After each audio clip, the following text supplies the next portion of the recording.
Estamos de volta aqui para mais uma tertúlia, que é um momento de reunião que nós fazemos aqui com todos os nossos alunos de todas as turmas, para que, fora, né, de um ambiente assim mais formal de aula, supervisão, etc., a gente consiga conversar mais livremente, né? E aí, enfim, trocar algumas ideias e é naquilo que couber uma orientação para as coisas que vocês estão fazendo aí. Mateusão tá aí, ó, Mateus Reis, João, deixa eu ver quem tá aqui.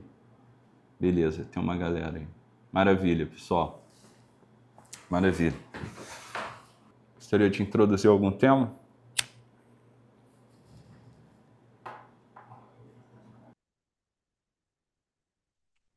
Rapaz, professor, eu até tenho. Eu gostaria que o senhor avaliasse se é conveniente. Vamos lá, Mateus, vamos lá. Vamos lá, por favor. Queria tratar de uma espécie de esquecimento que nos abate muitas vezes. Então, o que é que acontece? Eu tenho a sensação de que momentos como esse aqui são absolutamente necessários. Em que sentido? Parece que se a gente não tem um encontro desse com quem a gente considera uma referência, cara, parece que as coisas começam, depois de pouco tempo, a cair no automático. Parece que a gente esquece de tudo que a gente aprendeu. Parece que nossa alma. É como se os conceitos aprendidos se desprendessem da nossa alma, entendeu? A gente começasse a ser levado por um automatismo. Nossa rotina começa. A gente, inclusive, não só na questão do comportamento, mas na questão dos conceitos mesmo. Esses dias eu estava me pensando aqui, estava pensando numa questão que para mim já era resolvida. Comecei a pensar, cara, será que não tem uma graça na vida de ter prazer mesmo, não? Tipo assim, será que uma parte da vida não é só ter prazer, não? Na minha cabeça, porra, tem um conceito de que isso tá errado. Só que, cara, a vontade que dá mesmo é de desfrutar mesmo da vida, entendeu? E quando eu falo desfrutar, não é no sentido ilícito, não. É de, porra, parar pra ver um filme mesmo com a esposa, chamar os amigos aqui pra casa pra dar risada. E parece que o trabalho meio que perde o sentido, não no sentido de que se torna uma coisa estressante, mas que parece que a vida se torna uma coisa. O sentido da vida passa a ser mesmo um prazer, para esse prazer lícito.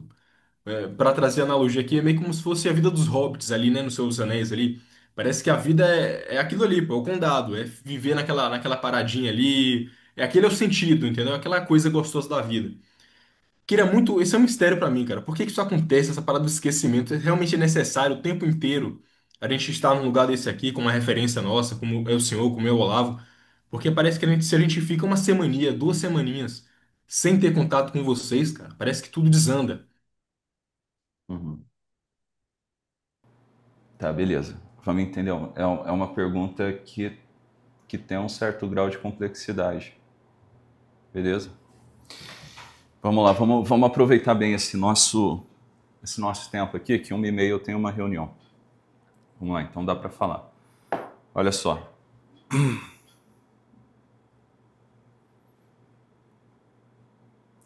Primeira coisa que a gente tem que entender, né, vamos lá, que a gente está numa sociedade marcada pela lei de mercado, né?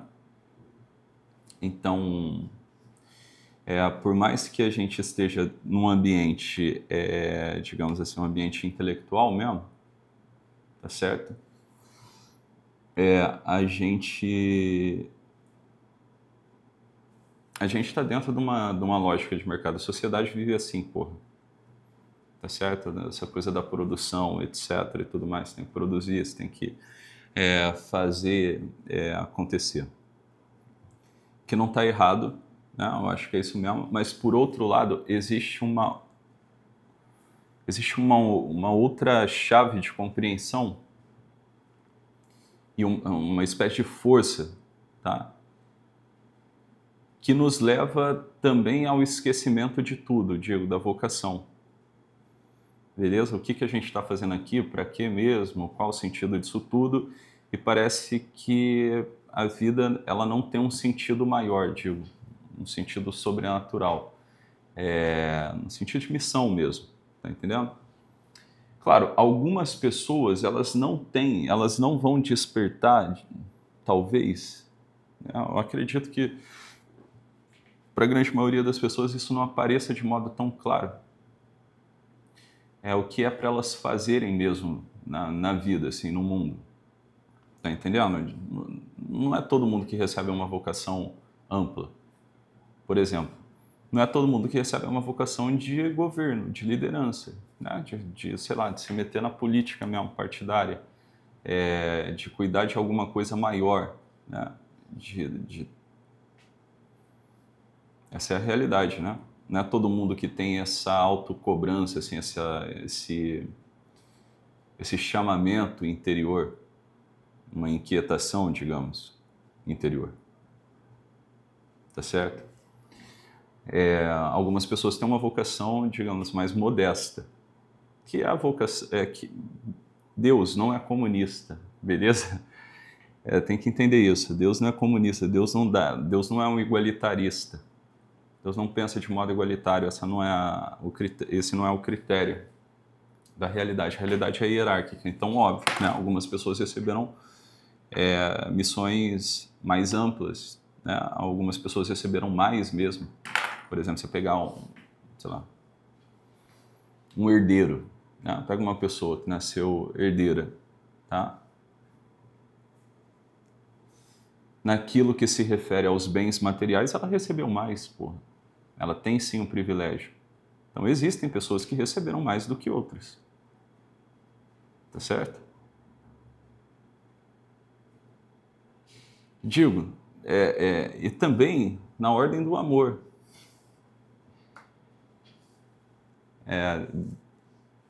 Existem pessoas que Deus gosta mais.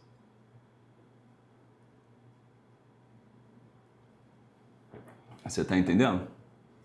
Porque uma coisa é a gente começar a olhar para a realidade assim, sem você olhar para a realidade de uma forma imanentista, olhar só para esse mundo. Outra coisa é você somar, tá? A tua percepção, um elemento chamado providência divina.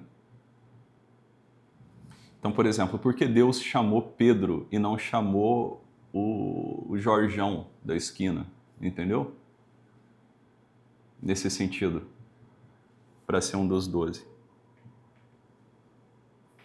Porque ele chamou Tiago e não Nicodemos para ser um dos 12. Por que Pedro? Por que João? Por que Tiago? Por que o Tiago, né, filho de Bartolomeu? Por que o Tiago? Por que Mateus e não outra pessoa? É só a gente começar a pensar, né? Então, algumas pessoas receberam mais mesmo. E o Cristo mesmo diz isso, né? A quem muito é dado, muito é cobrado. Então, quer dizer, se a gente parte do princípio de que algumas pessoas receberam muito, outras receberam pouco. E no sentido também da ordem do amor, é óbvio, né? Algumas pessoas Deus gosta mais mesmo. Mas o amor divino, ele não é divisivo nesse sentido. Não é porque Deus gosta mais de um que ele gosta... que ele não gosta de outros. Deus ama, né, a pessoa humana.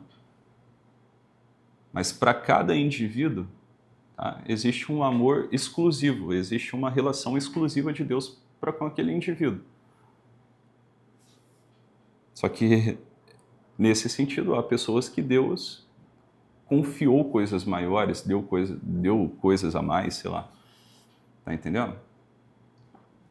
É isso que é muito difícil de compreender no nosso tempo. Então, beleza. Tudo isso para amarrar as pontas aqui e vocês se ligarem que a realidade ela é hierárquica. Então, algumas pessoas receberam mais do que outras.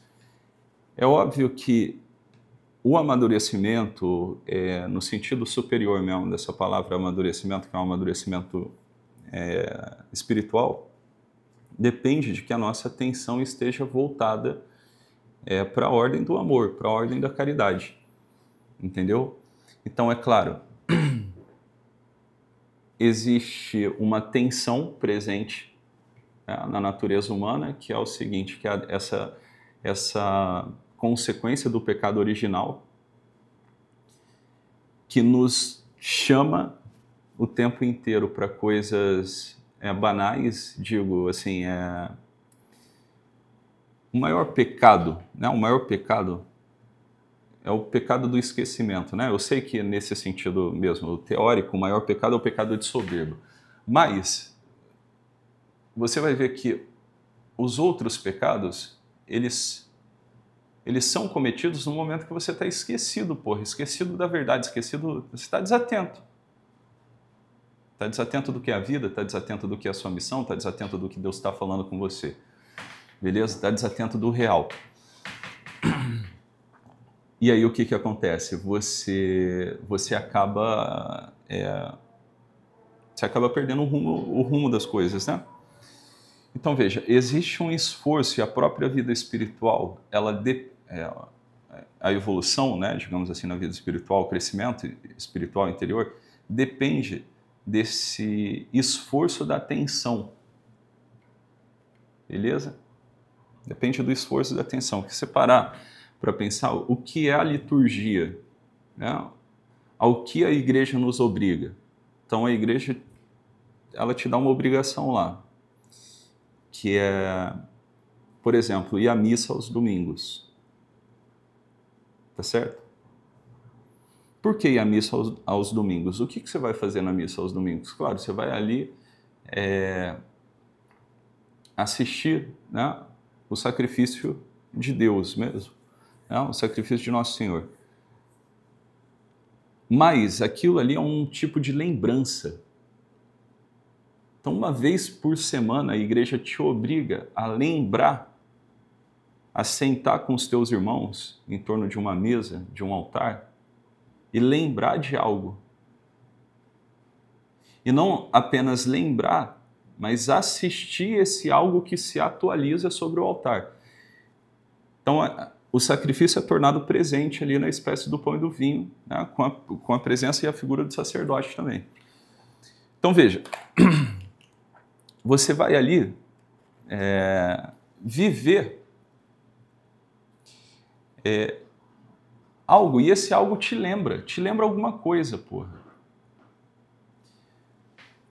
Quando eu estou falando de progresso interior e da vida espiritual, eu estou falando nesse sentido também, porra, se você não tem uma regra de vida, se você não tem, digamos assim, uma prática interior mais ou menos regrada, ferrou, como é que você evolui? Porque é o seguinte, a tua atenção ela está sendo conclamada o tempo inteiro para as coisas. E se você, de tempos em tempos, né, não para lembrar de uma realidade superior, a sua tendência é esquecê-la. A sua tendência é que o mundo fale mais alto, né? Que você dê ouvido ao mundo que fala mais alto. A realidade material, ou seja, você começa a se tornar, para e passo, um materialista. Ou seja, você começa a enxergar a realidade e ler a realidade na chave do materialismo. Você não consegue compreender que Deus fala através das coisas. Então você olha os fatos de um modo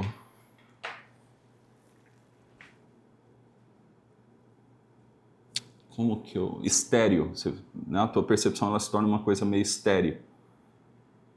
Estéreo. Você olha para as coisas e só enxerga coisa assim, sei lá, sem sentido. Entendeu? Dá para compreender ou não? Então, assim, você perde de vista o sentido superior, imaterial, espiritual das coisas. Então, por exemplo, eu vou olhar para o meu filho, o que eu vou sentir? Entendeu? Se eu não tenho uma prática interior, se eu não nutro isso, eu vou olhar para o meu filho e vou, porra, vou ter raiva. Por quê? Porque, porra, dá trabalho, só faz merda. Entendeu? E eu vou ficar tentando fazer coisas também, para mim, que eu vou enxergar como um bem, né? Que eu enxergo como um bem. E aí, o que eu enxergo como bem? Se eu perco de vista o sentido sobrenatural da vida. O prazer. Você está entendendo? O prazer lícito e o prazer ilícito. Eu enxergo aquilo como um bem absoluto. Ou seja, como causa final.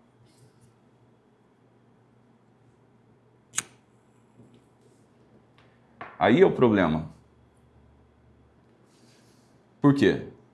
Essas coisas não vão, digamos assim, elas não vão satisfazer em nós uma sede muito mais profunda que nós temos. Entendeu? Por quê? Porque são bens transitórios, passageiros, né? Tecnicamente falando, são bens contingentes. Eles não são bens necessários.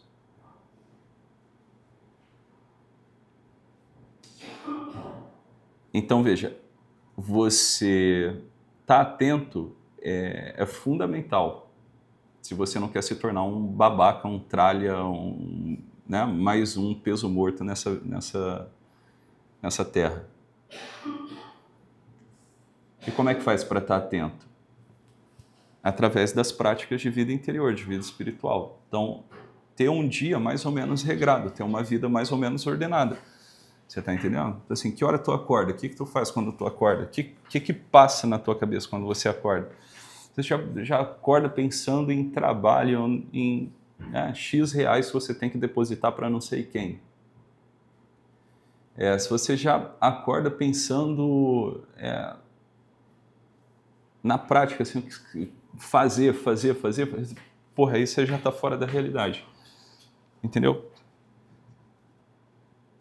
Porque o dia é o símbolo mesmo da vida humana, né? A gente pode entender o dia, essas 24 horas que a gente vive, como nascer e morrer.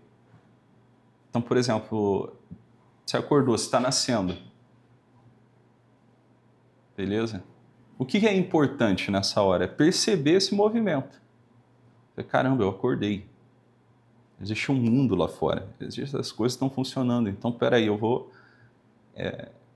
me direcionar aqui a essa inteligência superior que mantém tudo em si. Então aí você vai e faz uma oração. Sacou? Você vai e faz uma oração. Sobretudo se você é um cristão. Por quê? Você acordou naquele dia para viver aquilo que nosso Senhor te chamou a viver. E que só dá para viver em união com Ele, porque sem mim nada podereis fazer. Tá entendendo? Então, peraí, se eu sou cristão, quer dizer que eu recebi uma vocação especial. Qual é essa vocação especial? A vocação de ser filho de Deus. De agir divinamente. Então, aqui está o ponto, né? Deus não nos chamou em Jesus Cristo, Deus não nos chamou para sermos humanos, Deus nos chamou para sermos divinos, para sermos deuses. Entende? E é isso que a graça faz. Por exemplo, se eu estou em estado de graça, eu não ajo apenas como ser humano, eu ajo como filho de Deus. Eu ajo como um deusinho, digamos assim. As minhas ações, se eu estou em estado de graça, elas são ações que têm méritos sobrenaturais. Elas têm um impacto sobrenatural no mundo. Se eu não estou em estado de graça, não. Mas, se eu estou em estado de graça, comer está servindo para a salvação da minha alma. Trabalhar está servindo para a salvação da minha alma. Você está entendendo? Por quê? Porque eu estou fazendo aquilo como alicerçado pela graça, eu digo, né? Eu estou me santificando no meio daquilo, porque a graça santificante ela está presente. Então, quer dizer, eu acordei para agir como Cristo. Com Cristo, em Cristo, por Cristo, com Cristo e em Cristo. Então eu tenho uma vocação especial. Então eu já não vou olhar para as situações da minha vida como um pagão. Você está entendendo? Só que, veja, recordar disso e botar isso em prática é que é o desafio, o grande desafio. Está compreendendo? Então, você tem tem um livrinho que eu usava para fazer orações quando eu era mais jovem, que é o livrinho dos Congregados Marianos. Uma seleta de orações dos Congregados Marianos, que a oração da manhã era uma série de louvores e agradecimentos a Deus, e entre esses agradecimentos estava ali o agradecimento por Deus me ter feito católico, me ter dado o batismo. Então, logo pela manhã. Tá? É uma prática devocional também, você ter ali, sei lá, na tua casa, uma água benta para você se persignar, né, ao sair de casa, ao entrar em casa, não sei, a começar o teu dia, porque a água benta te lembra as águas do teu batismo. Tá compreendendo? Então, quer dizer, você é um batizado, você é um filho de Deus no mundo. Então, você tem uma vocação especial, beleza? Então, olha só que interessante, né? A vida do Cristo, porque o Cristo é o Logos divino? Porque através da vida dele a gente encontra, né, o sentido da nossa vida em particular. Ele é o nosso irmão mais velho. Ele é a nossa vida ao mesmo tempo. Só que o grande desafio é lembrar de tudo isso. Por isso que eu estou falando, se você acorda e não consegue se dirigir a Deus, né, nessa clave aqui, fudeu. Beleza? Agora sim, se você consegue se dirigir a Deus nessa clave, não importa. Assistir um filme com a tua esposa, fazer o bem para a tua esposa, ter momentos alegres de prazer, diversão, lazer, etc., dentro da justa medida, vai servir para a tua santificação, para a salvação das almas também. Você está adquirindo méritos diante de Deus. Entendeu? Então, comer, beber, né? quer bebais, quer comais, quer, né? Fazer tudo em Cristo. Fazer tudo para a honra e glória de Cristo, de Nosso Senhor. Essa é que é a chave de compreensão da coisa, da vida. O que acontece é que mesmo os batizados, eles vivem como pagãos. Beleza? Eles não têm dimensão profunda disso daqui que eu estou falando. Eles não conseguem viver isso daqui, assim, com uma dinâmica que acompanha, né? Que os acompanha durante todo o dia ou durante toda a vida. Então, você pegar o que é a vida de um santo, a vida de um santo é exatamente isso. Ele lembrou disso o tempo inteiro. Isso daqui era presente para ele o tempo todo. Era presente para ele o tempo todo.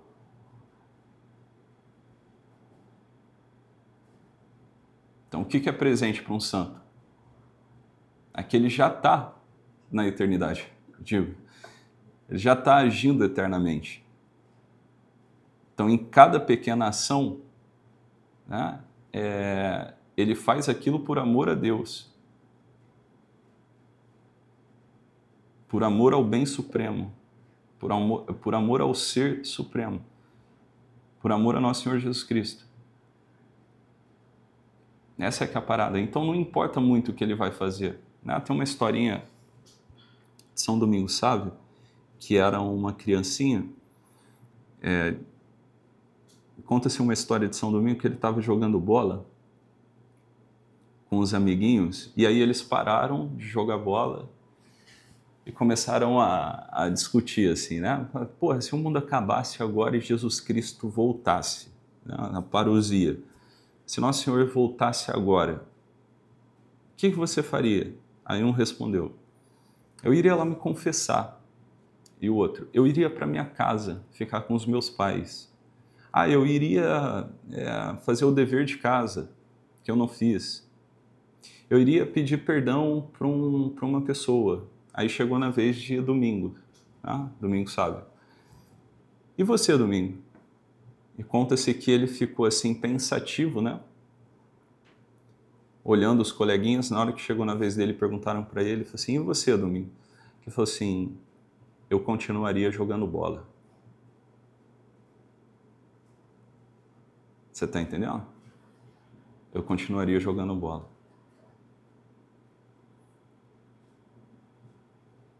Essa é que é a parada, né? Um santo. Beleza? Então, assim, você tá no que você está fazendo, está presente no que você está fazendo, você está, né, dividido. Então, veja, essa coesão interior, ela é uma coisa que não está presente para a maioria das pessoas, embora, né, mesmo as pessoas que se digam católicas, cristãs, sei lá, não está presente.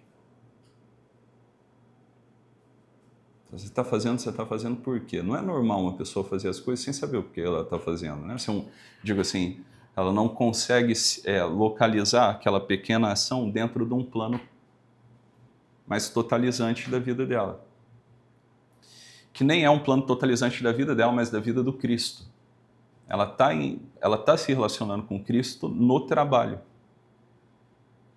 na brincadeira com o filho, no banho com o filho, na conversa com a esposa, no comer, no beber, etc. Mas, porra, quem que tem tempo hoje para manter esse silêncio interior?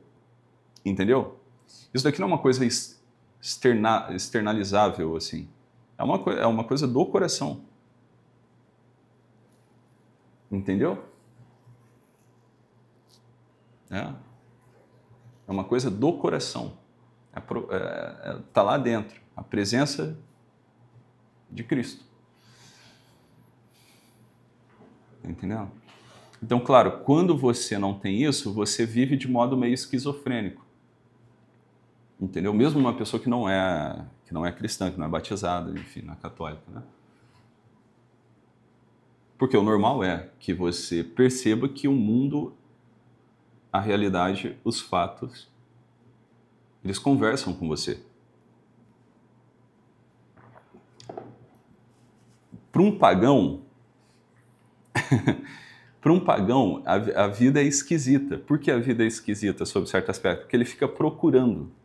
Ele está procurando esse verbo de Deus. Dá para entender, Mateus? Ele está procurando esse sentido intrínseco às coisas. Eu estou falando do pagão inteligente. Eu estou falando do pagão que descobriu que existe uma gramática na realidade.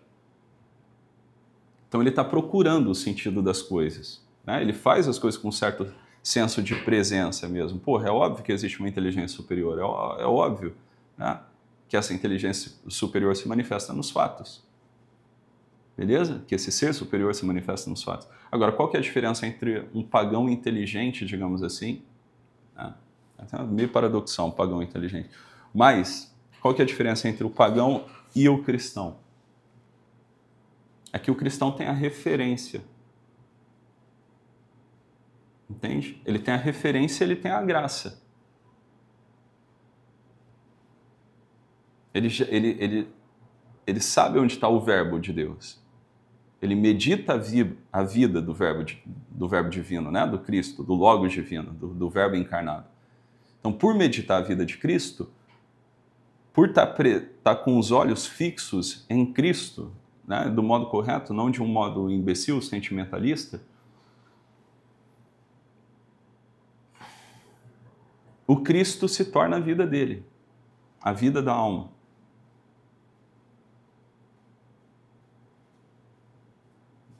Então ele passa a fazer tudo por Cristo, em Cristo, né? Por Cristo, com Cristo, per ipso, com ipso, in edipso.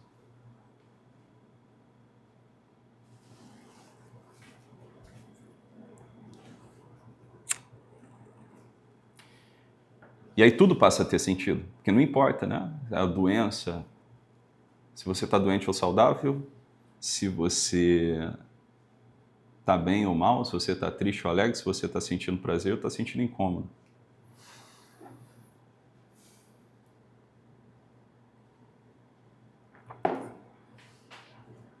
Existe alguém que te acompanha. Existe uma presença em você. Então, se você está em estado de graça, a vida de Deus, ela flui em você. Você tem a fruição da caridade em você. Não posso parar tudo que eu estou fazendo aqui e falar com Cristo, porque Ele está presente em mim. Por quê? Porque eu tenho um vínculo de amizade com Ele na caridade, ou seja, eu vivo a vida divina está em mim pela caridade, pela graça. Dá para compreender ou não? Eu sou um sacrário, beleza. Um sacrário meio sujo, um sacrário que precisa ser reformado, pintado, mais limpo, etc. Sim. Mas que carrega uma presença. Essa é a diferença entre o cristão e o pagão. E aí o que acontece?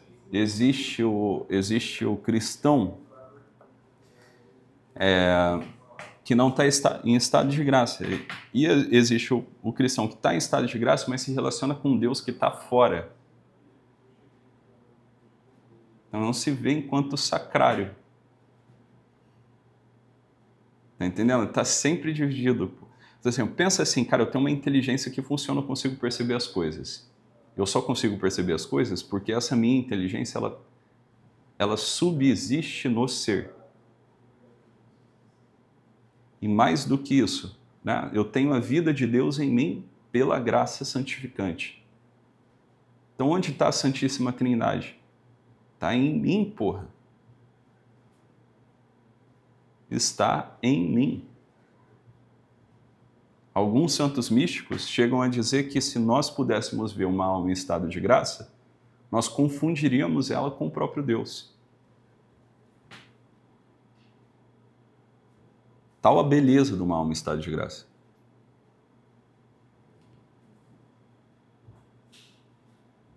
Tanto mais uma alma progredida na vida espiritual. Tá entendendo? Então, a coisa mais absurda que existe é um cristão se perguntar qual o sentido da vida. Ah, qual o sentido da minha vida? Eu não sei qual é o sentido da minha vida, Tiago. Assim, horas. Como tu não sabe qual é o sentido da tua vida? O sentido da tua vida é ir para o céu, porra, amar Deus em cada pequeno gesto. Não é isso? É viver unido a Deus em cada pequeno momento da vida. Esse é o sentido. Não tem outro. Tá compreendendo?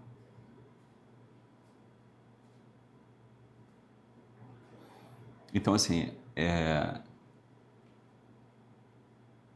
quando você encara a coisa desse modo, a tua vida ela ganha um senso de unidade. Ela você vê, você tem um senso de unidade. Quando você não encara desse modo, sua vida fica fragmentada.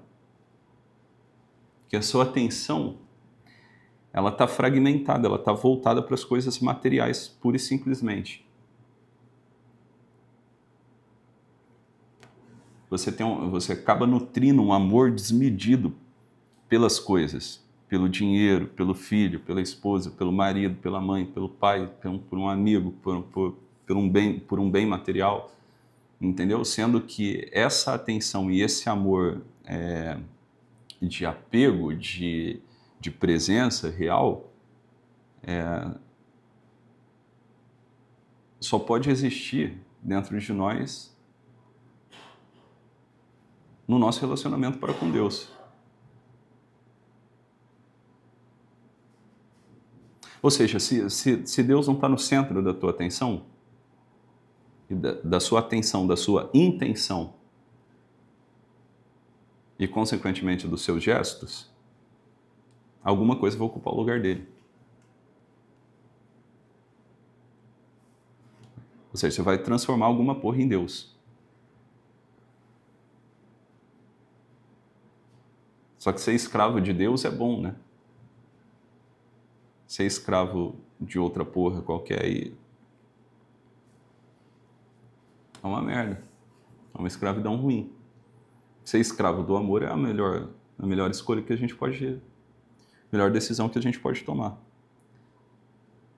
Ser escravo, sei lá, porra, da grana, ser escravo dos prazeres, ser escravo... Isso é uma merda.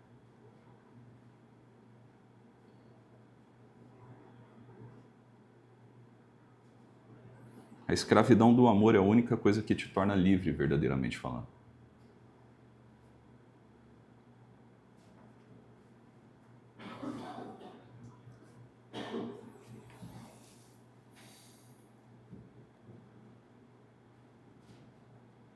Que aí não importa o que você está fazendo, não importa a circunstância da sua vida.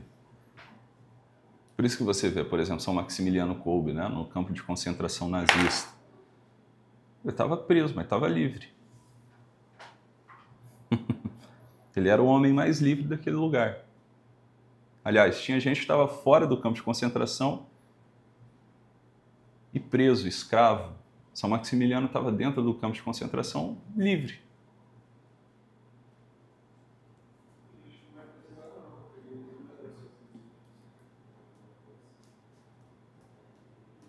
Entende?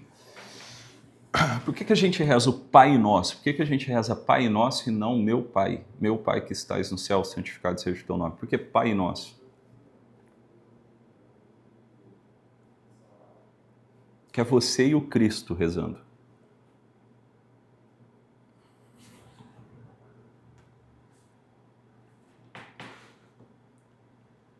São duas pessoas rezando, se dirigindo ao Pai. Pai Nosso. Nosso quem? Meu e das pessoas? Meu e de Cristo.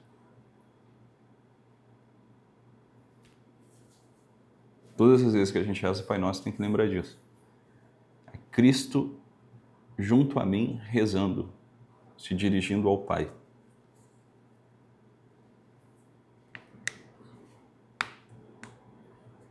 Então a gente nunca está sozinho. Entendeu? E aí é nesse relacionamento com a pessoa de Jesus Cristo, pela graça, sobretudo pela graça, pela caridade, que a gente vai crescendo na vida espiritual. E o que é a vida espiritual? Como é que cresce na vida espiritual? Amando a Deus. Como é que se ama a Deus? Se unindo a Ele. Tendo tempo para Ele. Fazendo as coisas por Ele, nele, para Ele. Entendeu? Então você vê que a dificuldade da maioria das pessoas não é uma dificuldade tanto prática, é uma dificuldade de compreensão. Se você compreendeu isso, agora tu se esforça um pouquinho, né? Você coopera com a graça para viver isso. Agora, se você, mesmo com a graça, se você não entende a coisa desse modo, você pode fazer o esforço que for. Não vai funcionar, porque você não sabe, né? Tá correndo, mas tá correndo fora do caminho.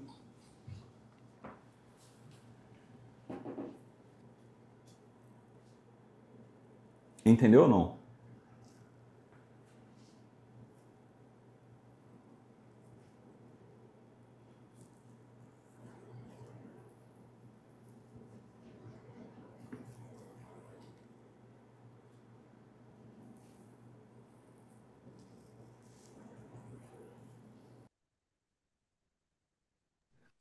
Tiago, posso fazer Falei, uma pergunta? falei. Eu queria antes perguntar a respeito de uma relação assim entre as renúncias necessárias da vida e a depressão. Só que eu agora eu vou fazer essa pergunta relacionada a esse tema. Então, seria de algum modo melhor renunciar a esses prazeres, ainda que lícitos, ainda que eles possam nos servir para a santificação,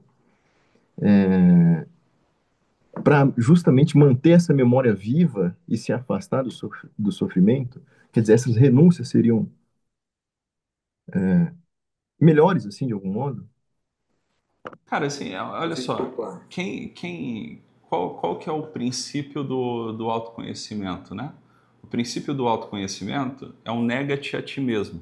Então, na medida em que você, por exemplo, se você, vamos lá, se você começa a fazer um exercício de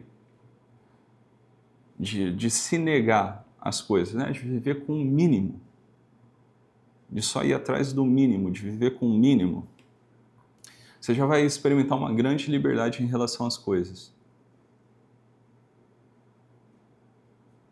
Tá certo?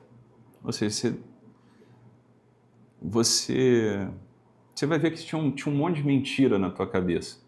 Essa é a realidade, entendeu? Um monte de mentira, assim, no sentido de que tu acha que tu precisa disso, precisa daquilo outro, precisa de porra nenhuma.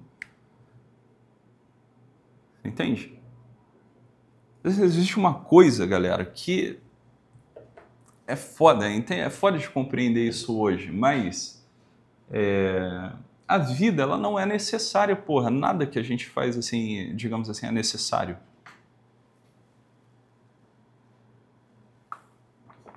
É porque a gente está dentro de uma sociedade materialista e vivendo uma vida segundo a lógica de mercado. Mas nada é necessário, porra. É necessário viver. É necessário viver. A vida, ela não é necessária. A vida é um presente. Tá entendendo? Ela é um dom. No limite, no pau da goiaba, a vida só serve para uma coisa. Que é você conhecer e amar a Deus. E o amor é uma porra que não serve para nada. Você tá entendendo? Por exemplo, casamento. Casamento serve para quê? Serve para porra nenhuma. A tua esposa serve para quê? Para porra nenhuma. Teu marido serve para quê? Para porra nenhuma. Filho serve para quê? Para porra nenhuma. As coisas mais nobres, elas não têm serventia, elas não são úteis.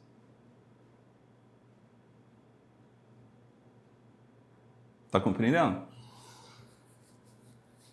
Então, a tua relação com Deus, ela não é útil. Nem pode ser.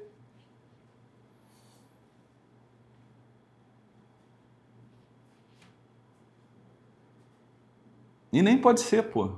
Por quê? Porque é uma relação de amor. Você já amou alguém, por exemplo, com uma pessoa que você ama, sei lá, sua esposa, fica olhando para ela. Gosta de olhar para ela. Sacou? Você fica abraçadinho ali com ela. Todo mundo já viveu uma paixão um dia, né? Como é que é? Não tem aquele momento assim bonito que você diz assim, o mundo pode se acabar, meu filho, explodir. Você está com aquela pessoa que você ama ali. E aquilo ali é o seu mundo. E você não está fazendo nada. Você simplesmente está unido àquela pessoa. E foda-se. Tu não quer saber de trabalhar? Tu não quer saber de pensar em mais nada? É uma fruição do bem da ordem do amor. Com Deus é assim. Tá entendendo? Então, a questão é, a renúncia que Cristo pede, por exemplo, o evangelho do último domingo, né? Se não renunciares tudo, tá? Não és digno de ser chamado meu discípulo, de me seguir. E em algumas outras traduções ou outros evangelhos, Cristo chega a dizer, se você não odiar o teu pai e a tua mãe, você está entendendo? Se você não odiar o teu pai e a tua mãe, não é digno de mim.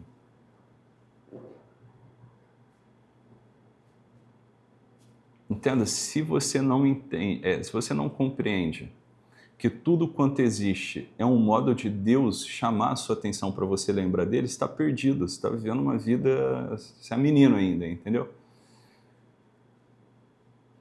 Tudo quanto existe, tudo quanto existe, é uma forma de Deus chamar a nossa atenção para ele. Quando a gente não consegue enxergar assim, ferrou.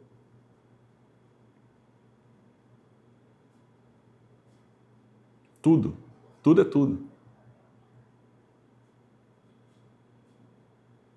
Ao fim e ao cabo, a nossa vida é sobre nós e Deus só. Não é sobre nós e as coisas ou nós e as pessoas. É sobre nós e Deus. Né? Então, a renúncia que Cristo pede, ela vai te conduzir para esse tipo de percepção, para esse tipo de compreensão a respeito das coisas. Quer dizer, você vai amar mais o noivo ou o anel que o noivo te deu? Tá entendendo? Tá vendo? Existem os bens desse mundo, dessa vida.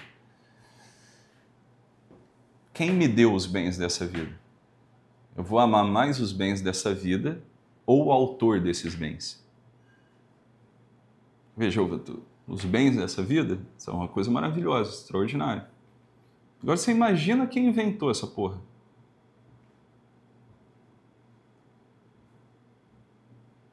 Entendeu? Se a cópia já é boa, imagina o original.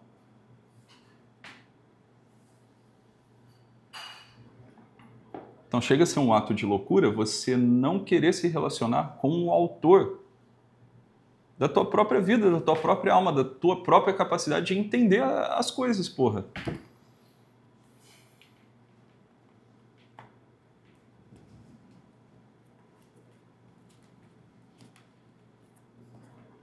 Você fica completamente confuso.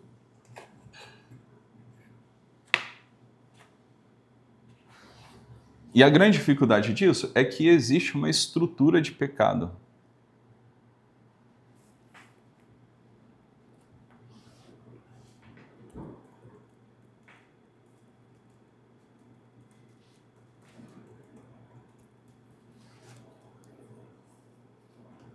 Olha só, eu não sei se vocês leem as encíclicas papais, os documentos papais, mas eu aconselho muito, porra, que vocês leiam.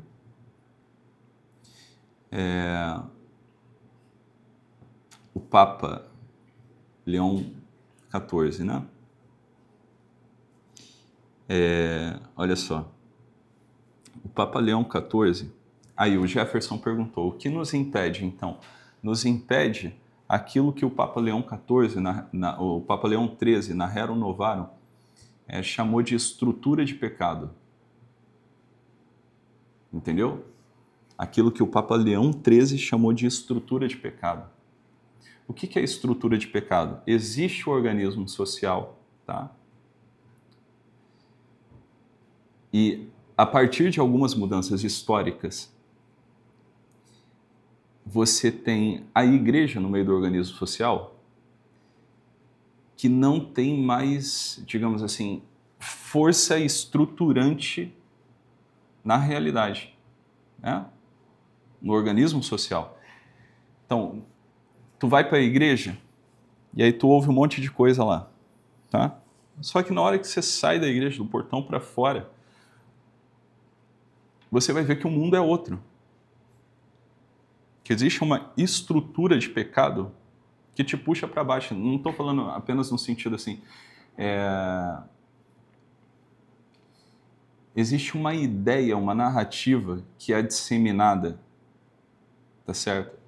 Que faz com que as instituições elas se estruturem de uma forma que você fique num beco sem saída, quase que meio que te obrigando a ser uma pessoa imoral. Antiética, sei lá. Dá para entender? Por exemplo, se você pegar a política moderna,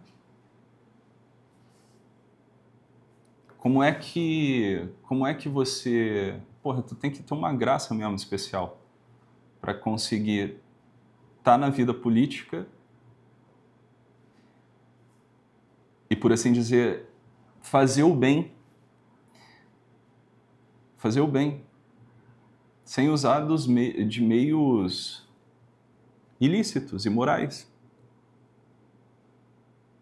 Você consegue compreender o que eu estou falando? Existe uma estrutura de pecado. Né? Nas relações de trabalho, nas relações sociais. Esse é que é o problema. Assim, seria uma maravilha, uma maravilha se os pecados estivessem restritos apenas ao campo da sexualidade, digo assim, de uma maravilha. Que os pecados maiores fossem os pecados da carne. Seria né? O fulano que comeu a vizinha, que não sei o quê, que foi na zona e tal. Beleza? Agora não é assim, porra. Não é assim que funciona. Porque você abre uma internet, uma rede social hoje, tá entendendo? Tudo te induz a uma vida imoral. Tudo te chama à imoralidade. Qualquer tipo de conversa que você vai ter hoje em dia, assim, às vezes entra numa instituição qualquer para trabalhar para você ver.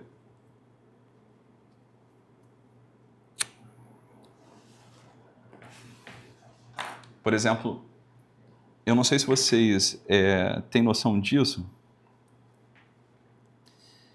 mas como é que é estruturado o sistema financeiro no nosso tempo? Existe um pecado no nosso tempo, né, que ninguém fala sobre, que é o pecado da usura. Vocês já ouviram falar disso ou não, desse termo? Já ouviram falar sobre usura? Que é um pecado grave?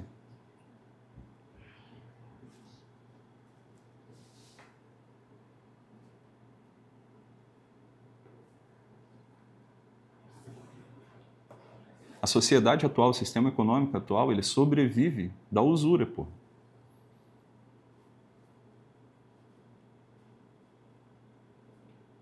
Vocês não percebem, vocês não conseguem identificar, assim, localizar, né? As pessoas vivem endividadas. E a única forma de você pagar suas dívidas é fazendo mais dívidas, é emprestando mais dinheiro do banco, mais dinheiro do banco, mais dinheiro do banco.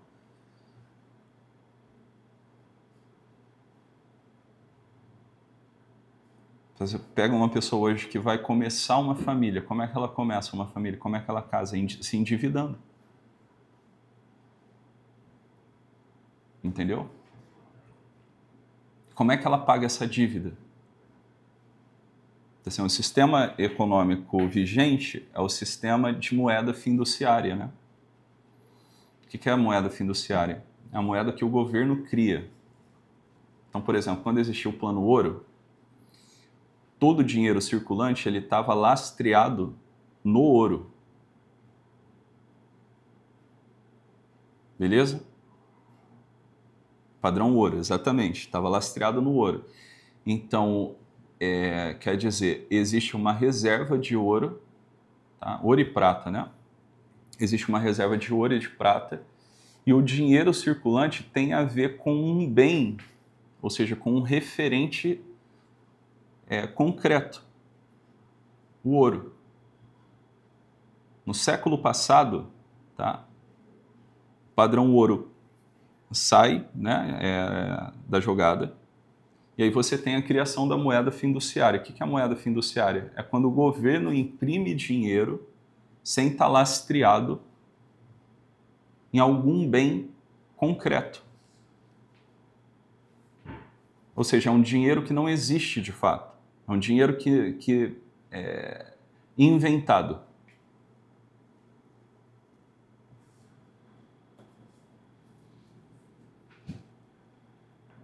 Sacou?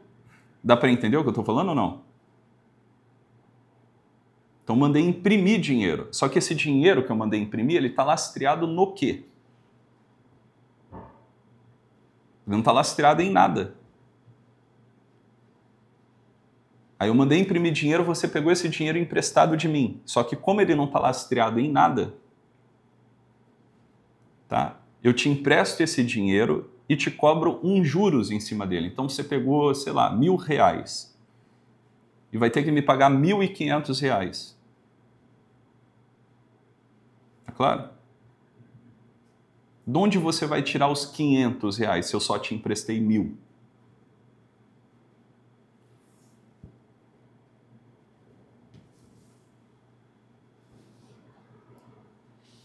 Aí você vai ter que se endividar sob certo aspecto.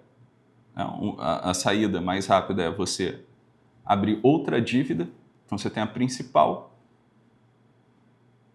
e você tem os juros. Você vai ter que abrir outra dívida na praça para pagar a anterior.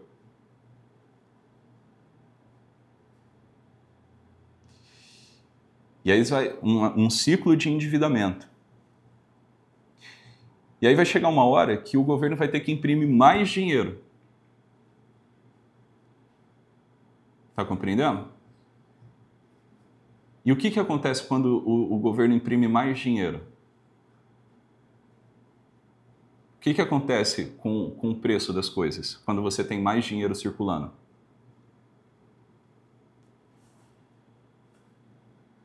O que acontece com o valor das coisas? Sobe, né?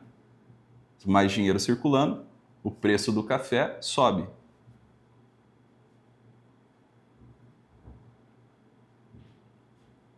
Inflação.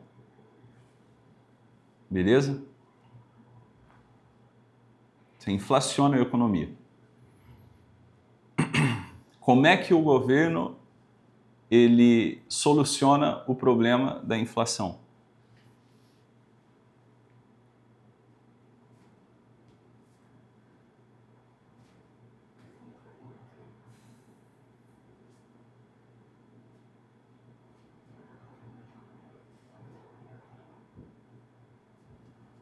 Vamos lá. Como é que o governo soluciona o problema da inflação? Como é que ele controla a inflação?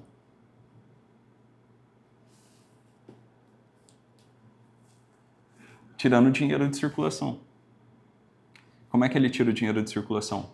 Taxa de juros, impostos, etc. Tá compreendendo? Só que, veja, quando você tem uma crise econômica, a dívida que você tem no banco, ela diminui? Não. Então, quer dizer, você vai estar para sempre endividado.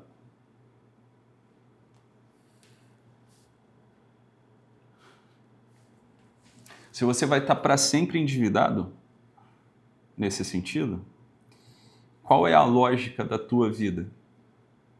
É trabalhar para pagar uma dívida infinita. Então, quer dizer, você precisa produzir. Você precisa trabalhar feito um desgraçado. Você está submetido à lógica de mercado, porra. As pessoas vivem isso, elas nem se tocam, elas não se ligam disso. Você vira escravo, porra. Você vira escravo do sistema financeiro. Você vira escravo de banco. É a nova forma de escravidão, exatamente.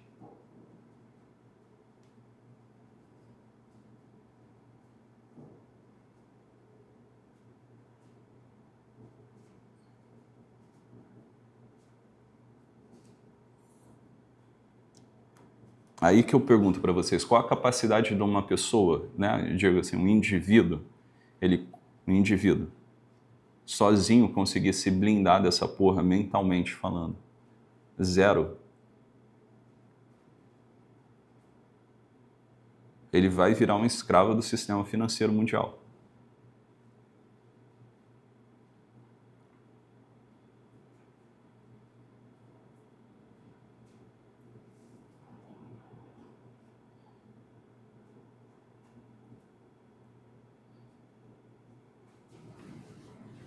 Tá compreendendo ou não? E quem que ganha sempre nessa jogada?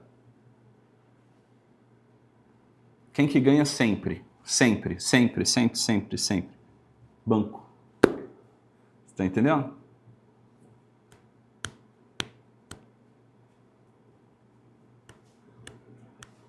Tem uma instituição que não perde nunca no grande ciclo, né, de macroeconomia, que é o banco.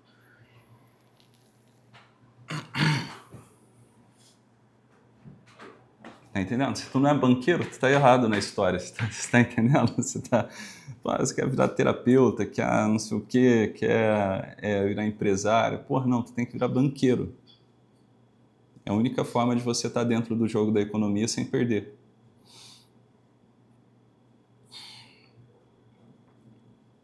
E no Brasil ainda não tem limite de juros, exatamente. Fica devendo para o teu cartão de crédito, para você vai ver. Você vai ver o que vai acontecer. Não paga o cartão de crédito ou não. É 400% de juros em cima. Não existe lei de usura no Brasil.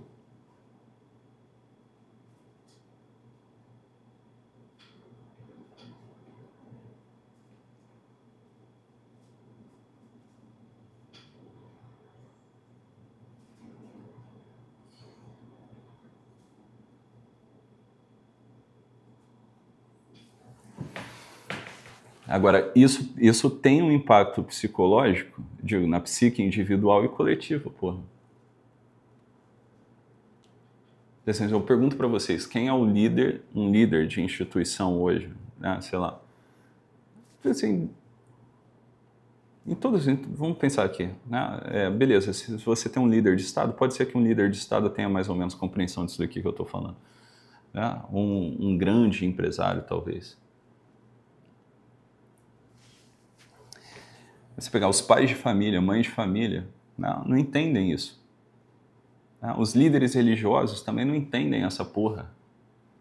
Tem uma parada que é o seguinte, bicho, a igreja deveria ser o lugar onde o padre, o líder religioso, ele está entendendo o funcionamento do mundo, sacou? E ele é capaz de orientar os fiéis que vão ali na paróquia dele. É capaz de dar um senso de realidade para essas pessoas. Agora, o que está acontecendo? O sujeito vai para a igreja, ele vai para a missa no final de semana lá, entendeu? E é um sermão ridículo, é um ensino, uma pedagogia ridícula. Né? Nada com nada. Quer dizer, você não tem... Uma das funções de um sacerdote é alimentar intelectualmente, espiritualmente os fiéis. Agora, se eu tenho um padre, tá? Vamos pensar, sei lá, eu estou aqui na Barra da Tijuca, no Rio de Janeiro. Eu vou na missa domingo, tá certo? E o padre, o sermão do padre, ele não é nem um sermão, digo, que me eleva, né, na vida espiritual, que me dá a compreensão do que eu devo fazer, de quanto eu devo rezar, como que eu devo rezar, o que é oração. Traz um sentido sobrenatural para a minha vida? Não é. Ele também não é um sermão que me dá um senso de orientação a respeito do que está acontecendo no mundo. Ele também não une as duas coisas. Né? Digo, a dimensão sobrenatural da vida, a dimensão natural da vida, o que está acontecendo no mundo e, digo, a ação da providência de Deus. Né? Aí, no que se baliza os sermões religiosos do nosso tempo? Em porretada moral. Ou um comentáriozinho de boteco a respeito do evangelho do dia. Que é perigoso você sozinho ler aquilo ali, né? Ler as escrituras e talvez você consiga extrair dali alguma coisa maior do que... maior do que o próprio sacerdote. Porque o sacerdote também ele entrou dentro de uma lógica de mercado. O que ele quer? Reformar a paróquia, construir igreja, pintar a fachada da igreja, trocar o piso, caralho, essas porras, entendeu? Ele quer fazer reels para o Instagram, não quer estudar, não quer rezar. É duro, entende?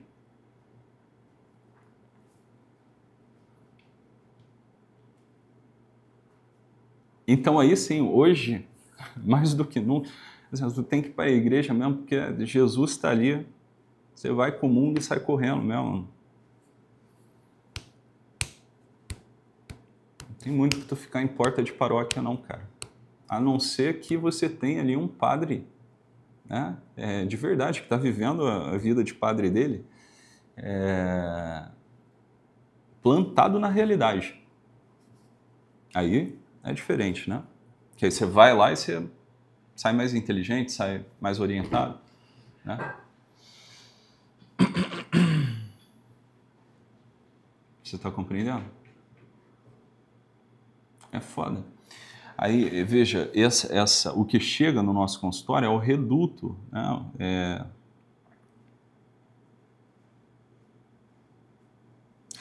A gente no consultório, é triste falar isso sobre certo aspecto, mas a gente é meio que... A gente está limpando o bueiro. Está compreendendo? A gente está tentando desentupir bueiro. Agora você tem que ver o que está causando isso, né? Esse é o ponto. Por que essa porra está desse jeito? Por que essas pessoas estão tão malucas assim?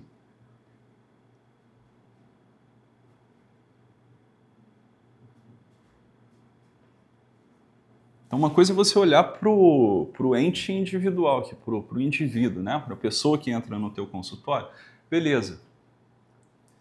Mas tem que ver que ela está dentro de uma sociedade, pô. Ela está dentro de um bairro, né? De um condomínio, de um bairro, de uma cidade, de um estado, de um país de dimensão continental que, porra, você está compreendendo?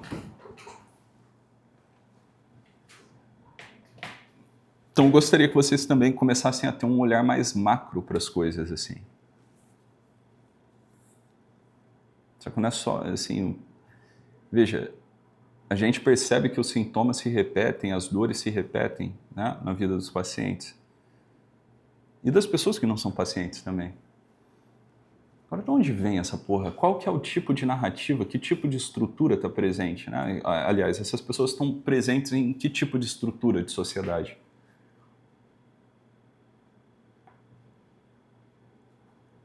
Dá para compreender? É foda, não é uma coisa também que não é um problema simples de se resolver, né? É um problema muito complexo, muito complexo. Não é uma coisa que tu resolve assim trocando de presidente também, sacou?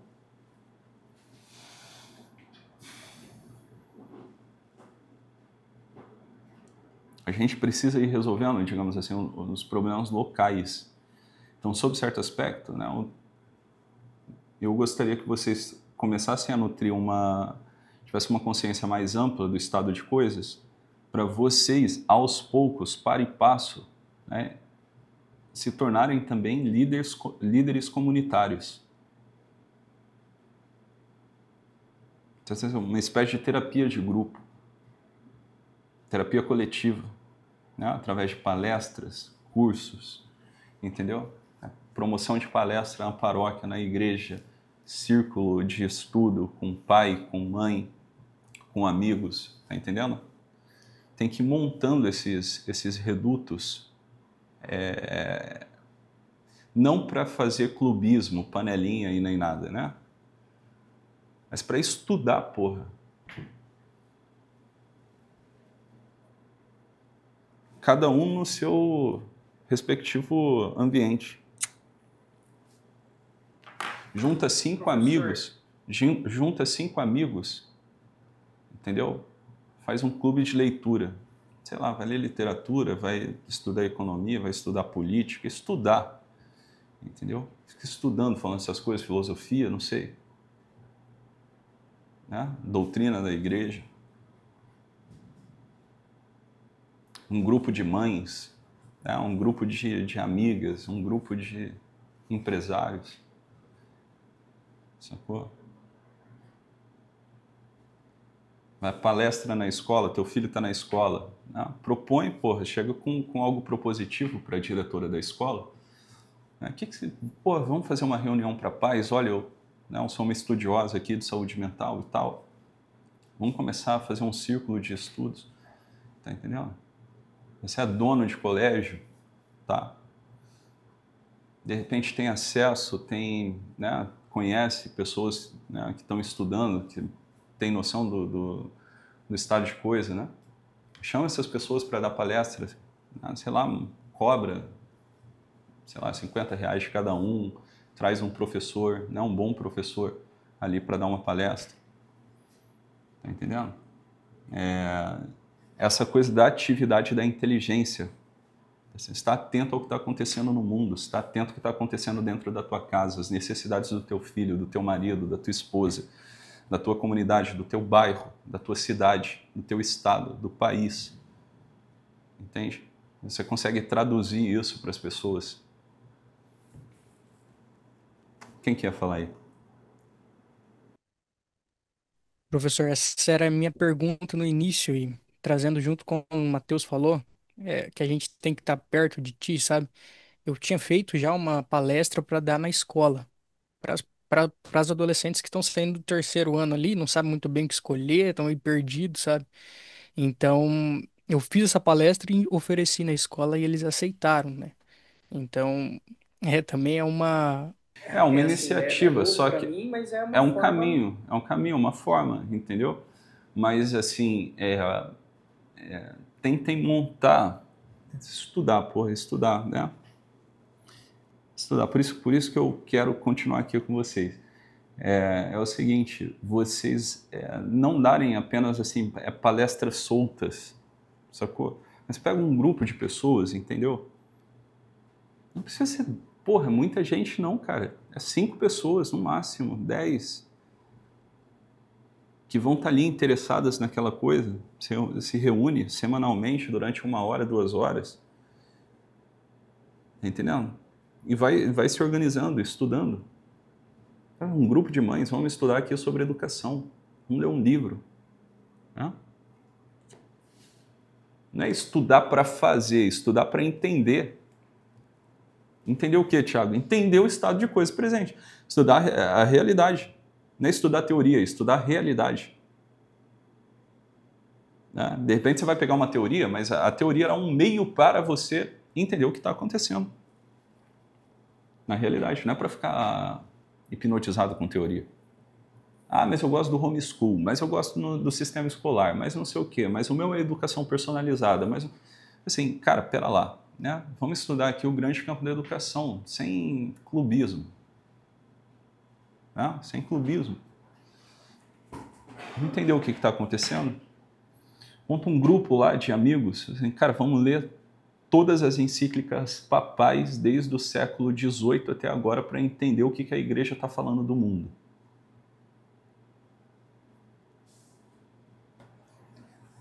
Beleza? Então, nesse mês, a gente vai ler as encíclicas papais da metade do século XVIII. No próximo mês, da metade do século XVIII. Segunda metade, século XIX, século XX. Você vai entendendo o que estava se passando ali. Por quê? Porque a igreja está de olho no que está acontecendo no mundo. Sacou? Por que o Papa escreveu isso? O que está acontecendo dentro da igreja? O que está acontecendo fora da igreja? Isso é uma bússola, porra. Os documentos eclesiais são uma bússola para você entender mais ou menos o que está acontecendo. Assim, documento da igreja, né? Ou seja, magistério. Se pegar ali o que os papas estão dizendo ao longo do tempo.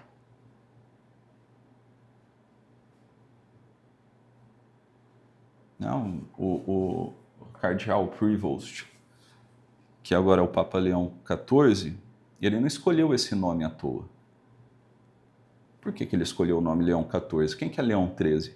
Vamos ver. Entendeu? O que Leão XIII fez? Qual que era o contexto da época? Está compreendendo? É a igreja que dá um senso de unidade para os acontecimentos do mundo também.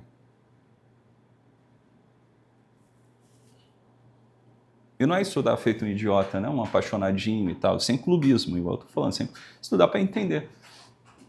Caramba, parece que ele estava apontando por aqui, parece que a opinião dele a respeito disso era aqui, a igreja estava falando isso, dentro da igreja estava acontecendo isso, isso e isso, fora da igreja estava acontecendo isso, revolução industrial, não sei o quê, papapá, papapá. Você vai compreendendo o contexto. Fica muito mais fácil você entender quais as influências estão presentes na psique individual do nosso tempo.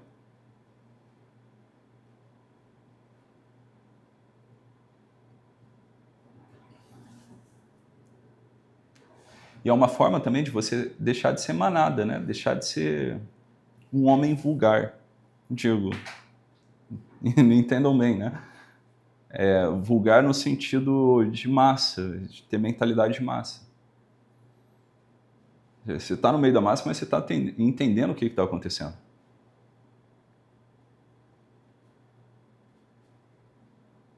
Isso é do caralho, né, porra? Se parar para pensar, isso é do caralho. Você sabe o que está acontecendo.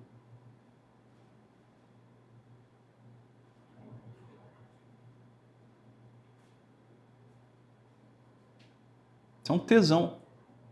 Você não está mais vivendo no escuro, como a maioria das pessoas.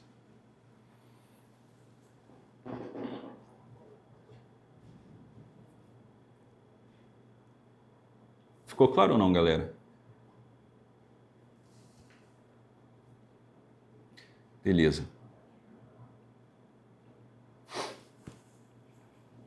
É isso aí. Muito bom.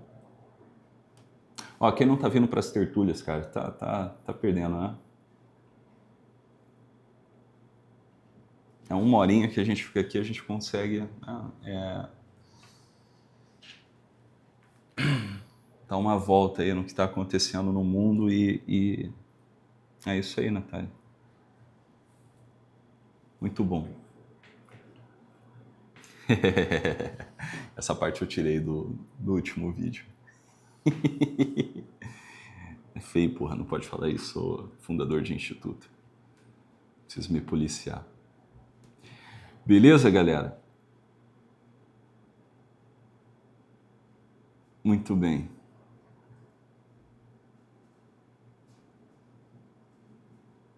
Show de bola. Então depois a gravação vai lá para o YouTube, para a plataforma também. E aí vocês assistam, reassistam, tirem as anotações e tentem pensar numa forma de implementar algumas iniciativas que a gente conversou aqui, que a gente tem conversado aqui, tá certo? Então, no mais, é isso aí. Eu vou ter que sair agora que eu tenho uma reunião e vamos ver se daqui 15 dias a gente volta. Vou tentar manter uma periodicidade aqui. Beleza, galera? Então, muito obrigado pela atenção de vocês, fiquem com Deus e até breve. Tchau, tchau.